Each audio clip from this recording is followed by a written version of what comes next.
बाहर से आया, सबको डराया जब फ्लोर पे आया। आया कीटाणु बाहर से आया। 99.9% जर्म्स और रखें आपका घर साफ और सुरक्षित। आया कीटाणु बाहर से आया, सबको डराया जब కాకపోతే వాళ్ళు చేరిన విధానం కానీ వాళ్ళకి అపాయింట్మెంట్ లెటర్స్ కానీ ఏమి ప్రాసెస్ సరిగా లేదు కాబట్టి ఈరోజు 410 అందులో మొత్తం ఉన్న ఎంప్లాయీస్లో 410 మందిని తొలగించడానికి నిర్ణయం తీసుకోవడం జరిగింది. దానికి సంబంధించిన back end process legal process కూడా కంప్లీట్ చేసుకోవడం జరిగింది. వాళ్ళని ఎగ్జిట్ ఫార్మాలిటీస్ అంటారు, అంటే తీయటం అంటే ఏదో అడ్డ ఉద్దేశం. 410 మందిని తొలగిస్తాము, కాకపోతే ఆ తొలగించే ప్రాసెస్లో లీగల్ ఇష్యూస్ ఏమన్నా అవన్నీ కూడా ఫాలో అవుతాము. ఎగ్జిట్ ఫార్మాలిటీస్ అవన్నీ కూడా పర్ఫెక్ట్గా ఒకవేళ ప్రాపర్గా జాయిన్ అయినంటే వాళ్ళకి రిలీవింగ్ లెటర్స్ ఇవ్వడం కావచ్చు, లేకపోతే అపాయింట్మెంట్ లెటర్స్ లేకపోతే మేము రిలీవింగ్ లెటర్ ఇవ్వలేం కదా. అలాంటి వాళ్ళకు దాని ప్రాపర్ ప్రొసీజర్ ఏదంటే మా హెచ్ఆర్ వాళ్ళు చూసుకుంటారు, వాళ్ళు చూసుకొని ప్రాపర్గా రిలీవ్ చేస్తారు. ఈ ప్రెస్ మీట్ ముఖంగా మా అధికారులకు కూడా చెప్తున్నాను, ఈరోజు ఏదైతే చెప్పారో 410 మంది ఇదంతా లిస్టు కూడా వాళ్ళకి ఇవ్వడం జరుగుతుంది. వాళ్ళందరినీ కూడా ప్రాపర్గా రిలీవ్ చేయమని చెప్పేసి నేను కోరుతున్నాను మా అధికారులందరినీ కూడా. ఈ సంస్థకు సంబంధించిన కన్సర్న్ హెచ్ఆర్ డిపార్ట్మెంట్ వాళ్ళు కావచ్చు, లేకపోతే ఎండీ గారు కావచ్చు, మిగతా వాళ్ళు ఎవరైనా కావచ్చు, ప్రాపర్ డ్యూ ప్రాసెస్ ఫిల్ చేసేసి వాళ్ళందరినీ కూడా రిలీవ్ చేయమని కోరుతున్నాను. వాళ్ళని జీతాలు ఇవ్వడం జరిగింది. పోనీ వీళ్ళందరూ వర్క్ చేశారంటే వీళ్ళలో చాలామంది కూడా ఒక ఎమ్మెల్యే ఇంట్లో డ్రైవర్ గానో, ఇంకొక ఎంపీ ఇంట్లో వంట మనిషి గానో ఎక్కడ ఉంటారో తెలియదు, ఆఫీస్కి ఎప్పుడు వస్తారో తెలియదు. అలాంటి పరిస్థితి, ఎందుకంటే వాళ్ళు ప్రాపర్గా రిక్రూట్ అయితే ఒక బాధ్యత అనేది ఉంటుంది. చాలామంది అందరం చెప్పాలి కానీ చాలామంది ఇలా ఉద్యోగం ఎక్కడ, జీతం ఎక్కడ, పనిచేసేది ఎక్కడో, వాళ్ళకు కూడా ఫేస్ రికగ్నేషన్ అనేది ఒకటి ఉంటుంది అనమాట యాప్. అది ఏమవుతుందంటే దాంట్లో ఫీల్డ్లో ఉన్న వాళ్ళకి 100 కిలోమీటర్ల వేరియేషన్లో ఎక్కడున్నా కూడా రేడియస్లో వాళ్ళు తీసుకోవచ్చు. సో 100 కిలోమీటర్స్ ఏముంది,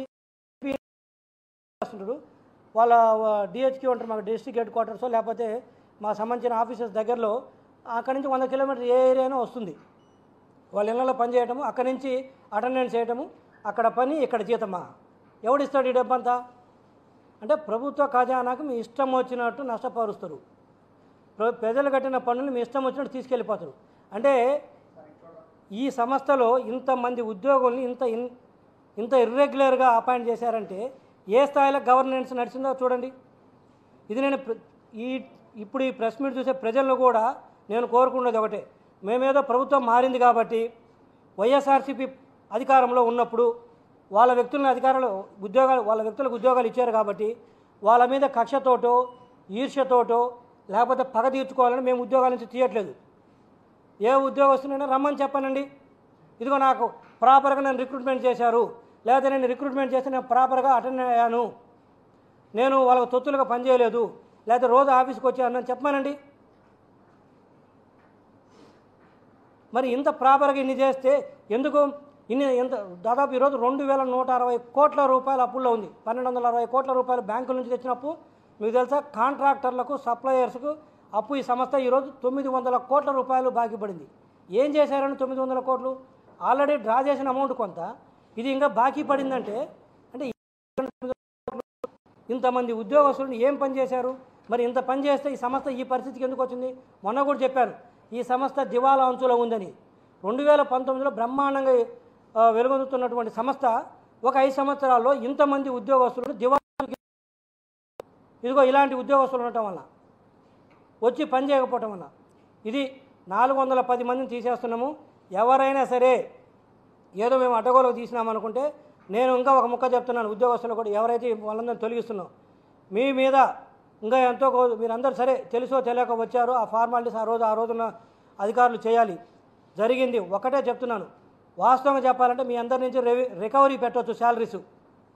ఎవరైతే తీసుకున్నారో మీరు పని చేశారా లేదా పక్కన పెడితే మీకు ప్రాపర్గా అపాయింట్మెంట్ లేకుండా వచ్చారు, మీ అన్ని క్రెడెన్షియల్ చెక్ చేస్తే ప్రాపర్గా లేవు కాబట్టి ఇంకా ఎక్కువగా మాట్లాడితే మీ అందరి నుంచి రికవరీ పెట్టాల్సింది వస్తుంది, ఇంకా ఎక్కువ మాట్లాడితే కేసులు కూడా పెట్టాల్సింది వస్తుంది. సో మీరు ఎవరు కూడా గోల చేయాలని చూసినా దీని తర్వాత ఏదైనా చేయాలని చూస్తే మేము తదుపరి చర్యలు తీసుకోవడానికి కూడా వెనకాడము. మీ వైపు తప్పుంది,